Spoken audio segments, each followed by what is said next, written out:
Now, it's been 6 years. Album after album, massive hit. The fact that you guys have been able to stay up on the charts, what do you think you're doing that's just keeping you such a huge success? I'm not sure. I guess being believable, relatable, music that people can relate to, and I guess, I mean, that's all we've ever written. Music that we know, about things that we know about our lives, and I guess that. Obviously, Daughtry came together because of a reality show, American Idol.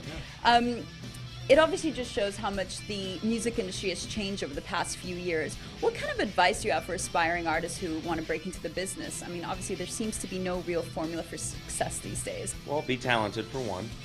You know, obviously, it takes a little bit of that to get in the business. But I mean, I think one of the biggest things is don't chase trends. Don't just try to be the next Katy Perry or the next Justin Bieber or the next whoever. Be the person that people are wanting to be the next of. You know, be yourself. Do the music you love, regardless of what's popular at the moment. So you'll be touring with Three Doors Down. I know you're quite close with Nickelback. Yeah. Rock, I'm happy to see that there's still a few acts still topping the charts, but obviously, you know, I don't know about topping the charts. Well, you're pretty up there, and like I have to say, there. it feels like I get concerned that rock is dying. And Well, how do you feel about that? So do us rock bands. Yeah, I mean, I think it's certainly a big void in the music spectrum right now, and rock is definitely not the most popular medium.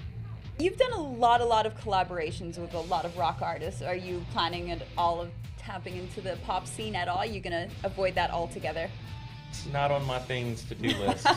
Now, your most recent album, Break the Spell, is it's a little bit more upbeat than two other albums. Why is that? Are you guys kind of changing your style, or is it just sort of the phase in your life right now? I think it was literally because there wasn't enough of that on the first two albums. We wanted to make sure that this one gave us a little more tempo than the other two albums, especially when you're playing 3 records of material on tour. You don't want to have all mid-tempo ballads, you know. So we had to kick it up a notch. Well, who would you want to work with? It's such a broad list. I mean, I would love to at some point work with Chris Cornell or Bono. You speaking of Bono. Pink. Pink. Yeah. Really? Yeah. Still around them? She's awesome. Great. Yeah. Any other idols? I've worked with Kelly Clarkson a little bit. Yeah. Are you guys quite tight? We are friends. Yes. I mean, how does that happen when you guys are contestants? And that is something that fascinates me. You end up running into a lot of people at various music events, especially musicians with like award shows and things like that. And a lot of times you end up meeting people that have mutual respect for each other, and you hit it off. Well, that's